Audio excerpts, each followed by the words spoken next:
이 시간 우리에게 주시는 하나님의 말씀은 구약성경 미가서 5장 10절에서 13절까지의 말씀입니다. 구약성경 미가서 5장 10절에서 13절의 말씀입니다.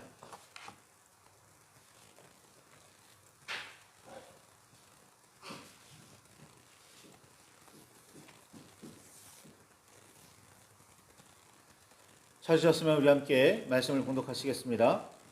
여호와께서 이르시되 그날에 이르러는 내가 내 분말을 내 가운데서 멸절하며 내 병거를 부수며 내 땅의 성읍들을 멸하며 내 모든 견고한 선흥을 무너뜨릴 것이며 내가 또 복수를 내 손에서 끊으리니 내게 다시는 점쟁이가 없게 될 것이며 내가 내게 새긴 우상과 주상을 너희 가운데서 멀절하리니 내가 내 손으로 만든 것을 다시는 섬기지 아니하리라. 아멘. 주님 우리의 마음을 여시어 말씀을 깨닫게 하옵소서. 아멘.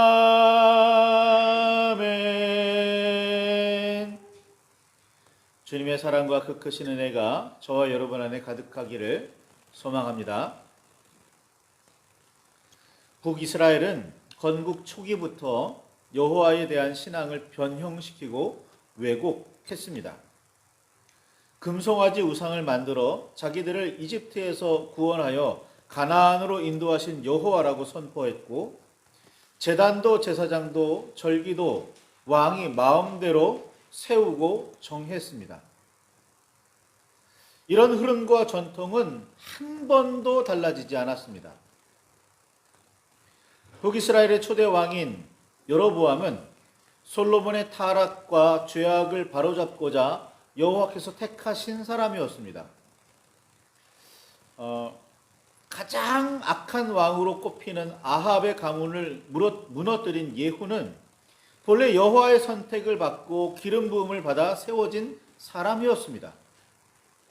그러나 그런 그들도 여호와 앞에서 온전히 서서 정의와 공의로 나라를 다스리며 백성을 이끌려고는 하지 않고 어떻게 해서라도 권력과 지위를 지키려고 발버둥을 쳤고, 그 결과 더욱 여호와 하나님을 멀리 했습니다.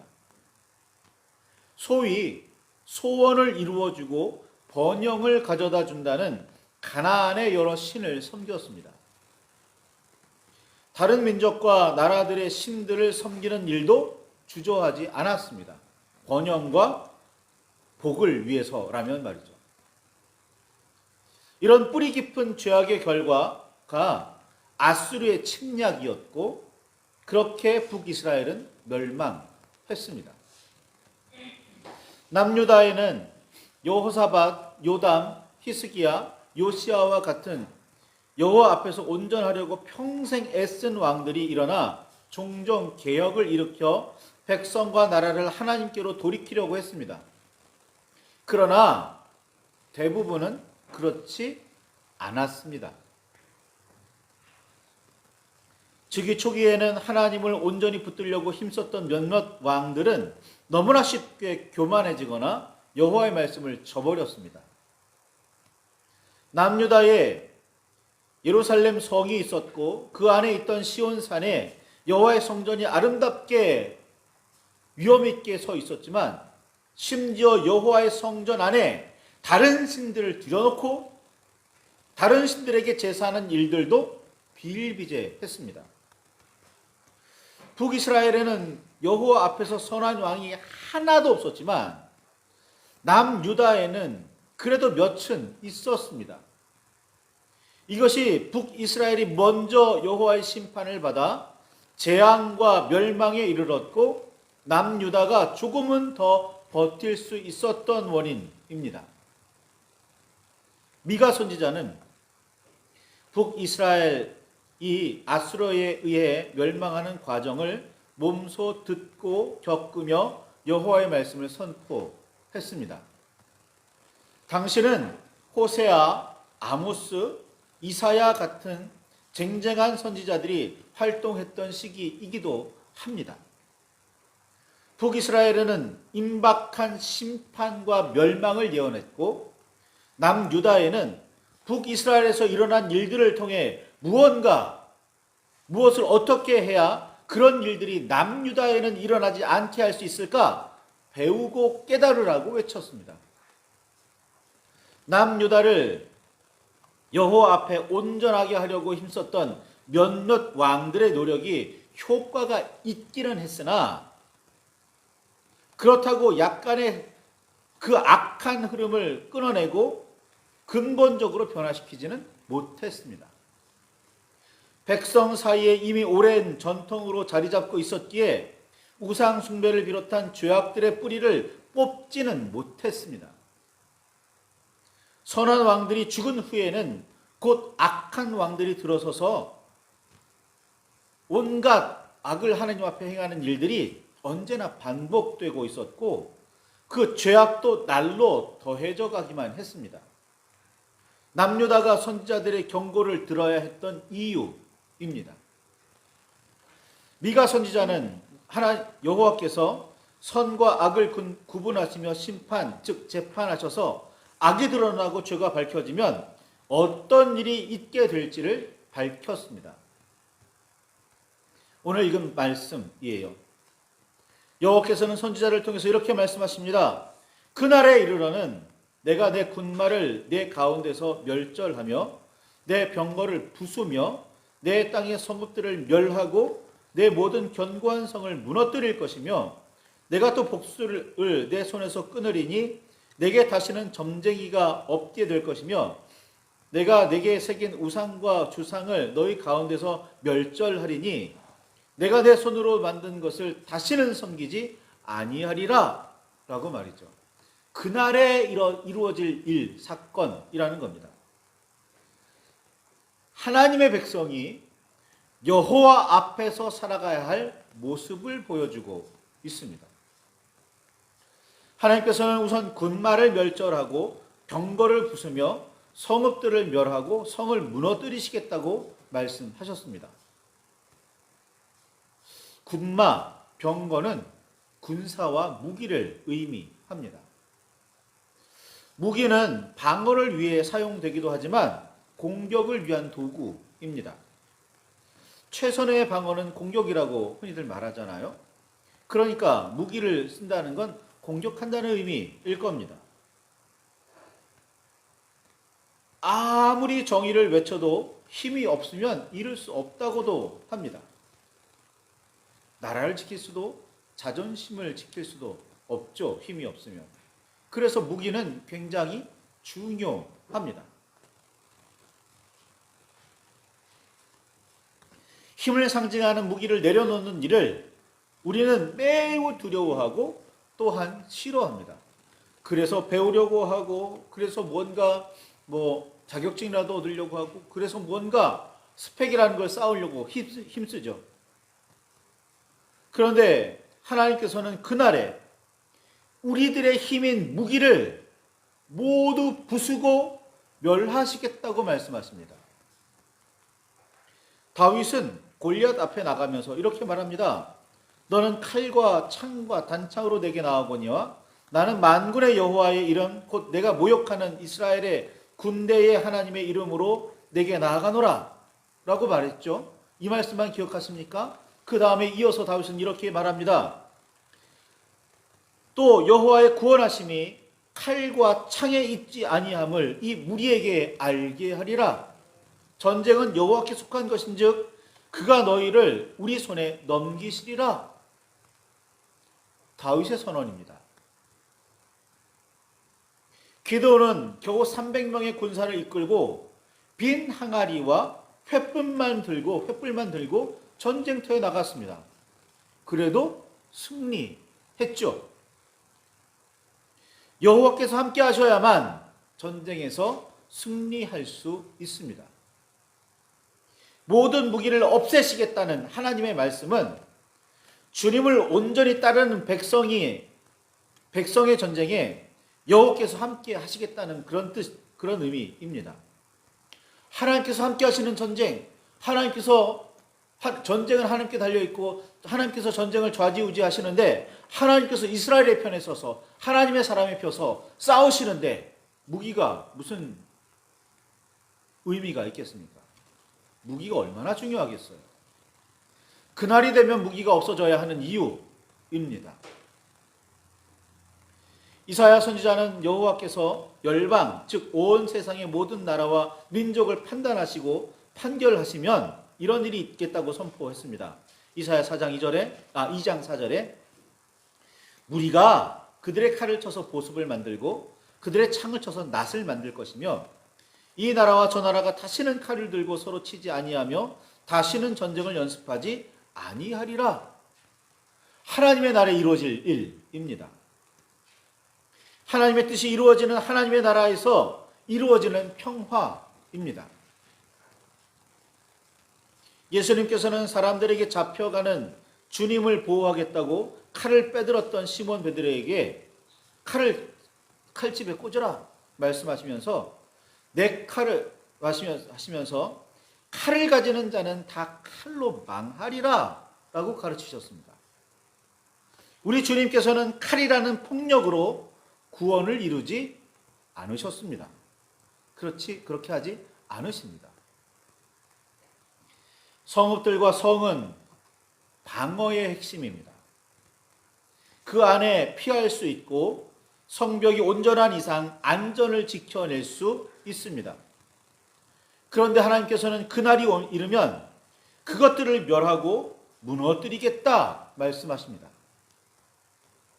성읍에는 많은 사람이 모여 섭니다. 그만큼 큰 힘을 모을 수 있으니 함께 어려움을 이겨내고 지켜낼 수 있겠다 여깁니다. 든든한 성벽을 두른 성은 누구도 함부로 넘볼 수 없게 만듭니다. 그런데도 주님께서는 성읍과 성벽을 쓸모없게 만들겠다고 말씀하십니다.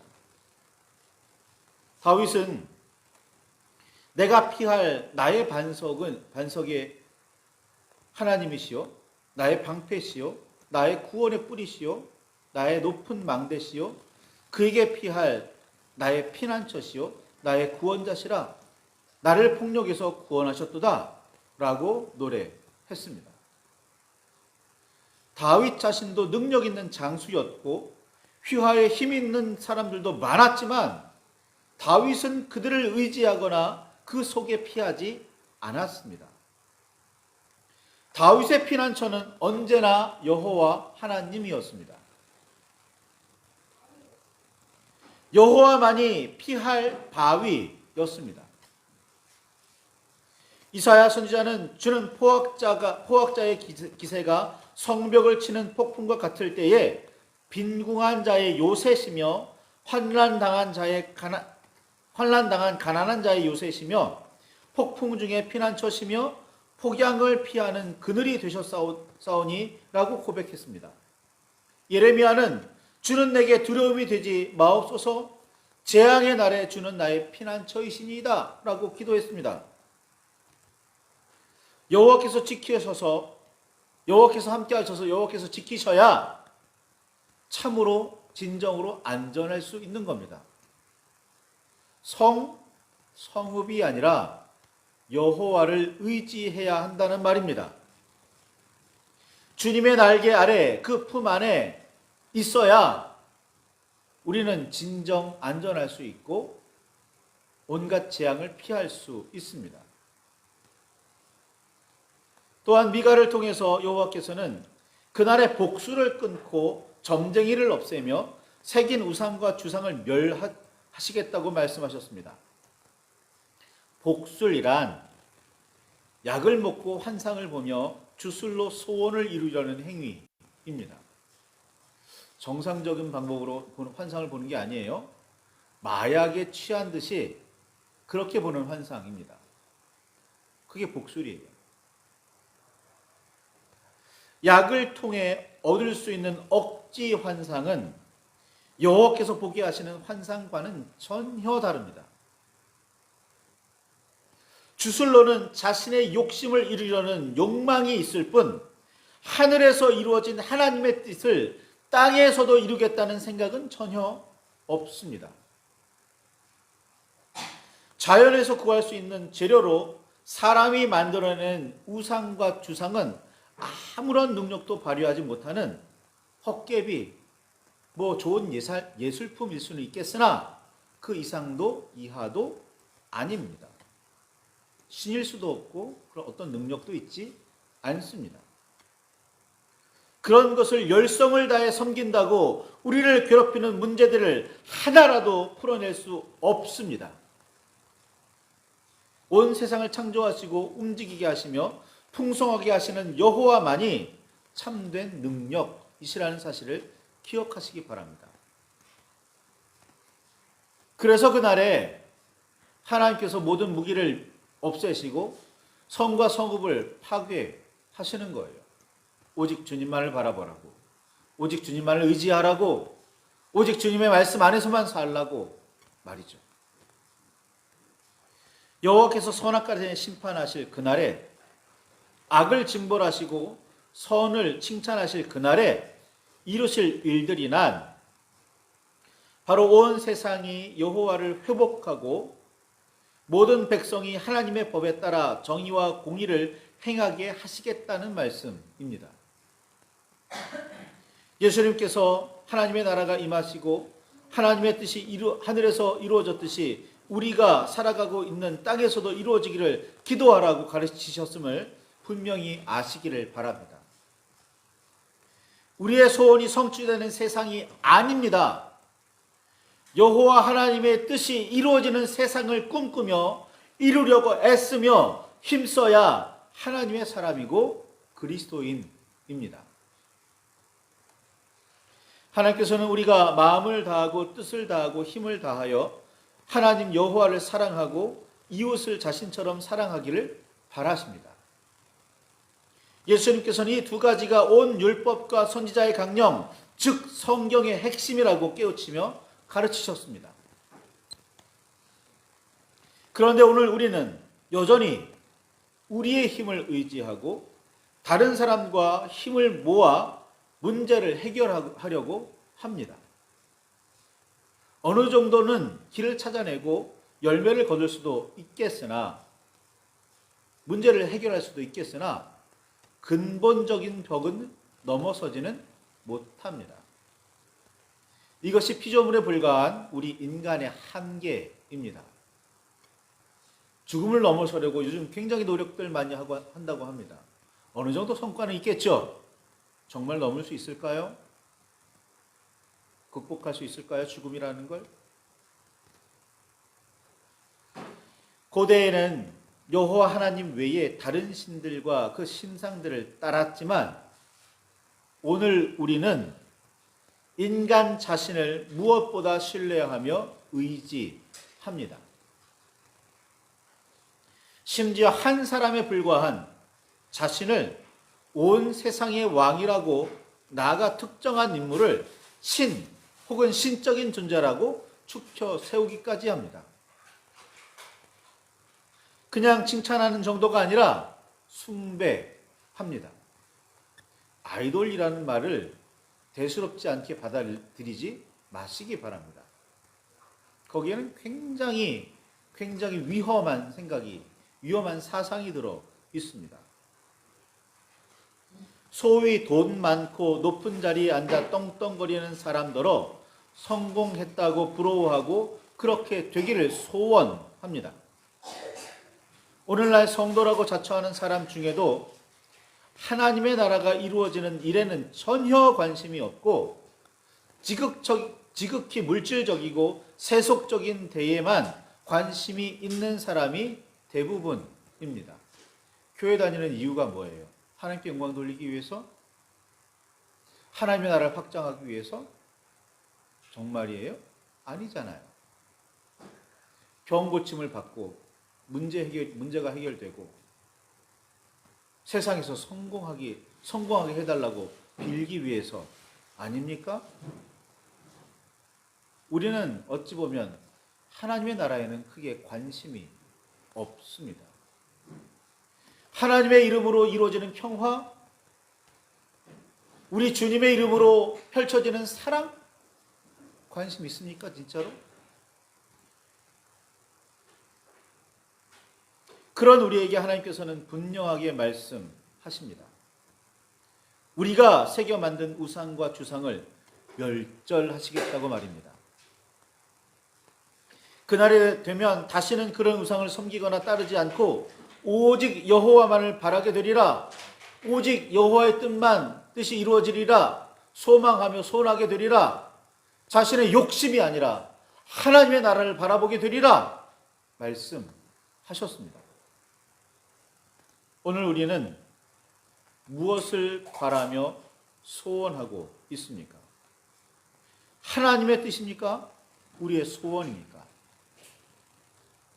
우리의 소원과 하나님의 뜻은 같습니까? 다릅니까?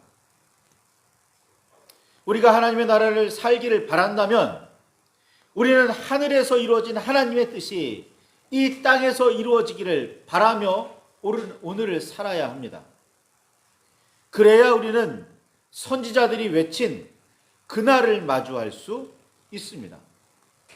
그날에 무기도 없어지고 나를 지키던 성도 없어지고 나를 도와주고 내 소원을 이루어줄 것 아무것도 없는 그 세상에서 기뻐하고 즐거워할 수 있는 이유, 감사하며 찬양할 수 있는 이유, 오직 하나님의 뜻이 이루어지는 하나님의 나라, 그것을 기뻐하는 마음이 있기 때문에 가능한 겁니다. 정말 그날을 바라십니까? 아니면 그냥 이 세상에서 잘 먹고 잘 살기를 바라시는 겁니까? 우리는 그리스도인입니까? 아닙니까? 이 문제를 해결하지 못하면 오늘날의 교회의 어려움은, 교회의 문제는, 성도들을 향한 비난의 화살은 계속될 겁니다. 말씀을 붙들고 깊이 묵상하시기를 바랍니다. 어떻게 해야 하나님의 말씀이 왕성해지고, 어떻게 해야 교회가 힘을 회복하고, 어떻게 해야 성도들이 이 세상에서 소금이 되고 빛이 될 수 있을지, 어떻게 해야 우리가 진정한 소금, 진정한 빛이 될 수 있는지 깊이 묵상하시길 바랍니다. 우리가 회복해야 할 것이 무엇인지, 붙들어야 할 것이 무엇인지 분명하게 되찾으시기를 바랍니다. 말씀을 붙들고 묵상하시며 기도하실 때 주님의 지혜와 그 능력이 우리에게 임하시기를 간절히 바랍니다.